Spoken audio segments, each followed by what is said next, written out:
Maaga ulit ako nagpunta sa manukan para magpatoka ng mga manok.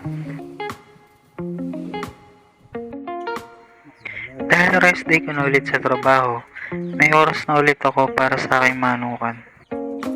Ang gamit ko nga palang feed sa aking mga 2 months old na sisiw ay Integra 2000.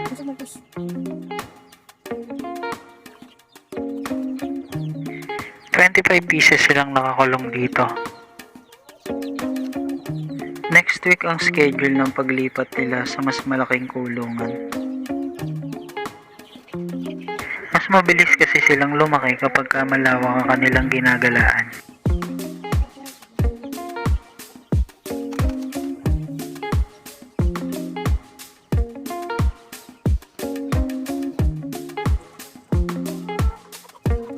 Meron din kami dito na decal void. For egg production nga pala ang purpose ng mga manok na to. Sisiw lang sila nung binili namin. After 5.5 months, ganyan na sila kalaki. Sa tatay ko nga pala tong mga manok na to.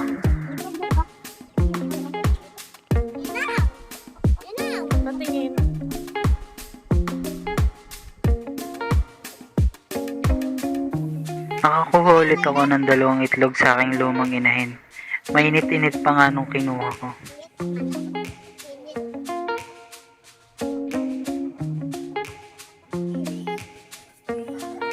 Ito naman yung mga 3 months old ko. Gaya pa rin ng dati, hahabulin pa rin sila ng pamangkin ko.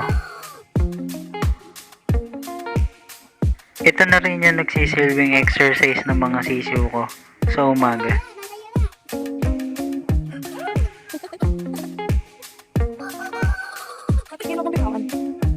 Wow, galing!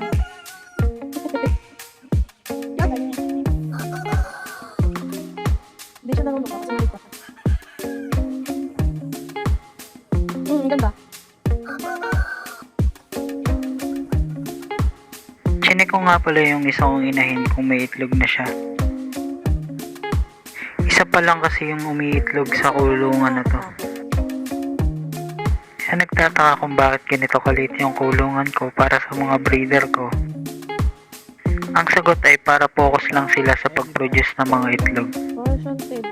Kapag mas malawak kasi yung ginagalaan ng mga inahin, nahihirapan yung ganador na sumampa sa kanila. Kaya ang resulta, kakaunti ang itlog na napoproduce nila. Pupuk yan, Marcos. Laki ng ulo. Naiiwasan din dito na mahawa sila sa ibang manok na may sakit. Dahil hindi rin naman biro ang puhunan sa mga manok na to, kinakailangan ko rin silang ingatan.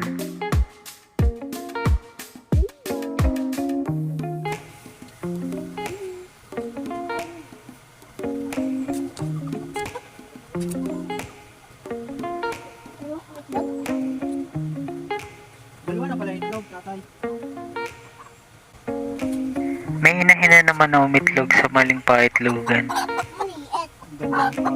Yun lang, thank you, peace.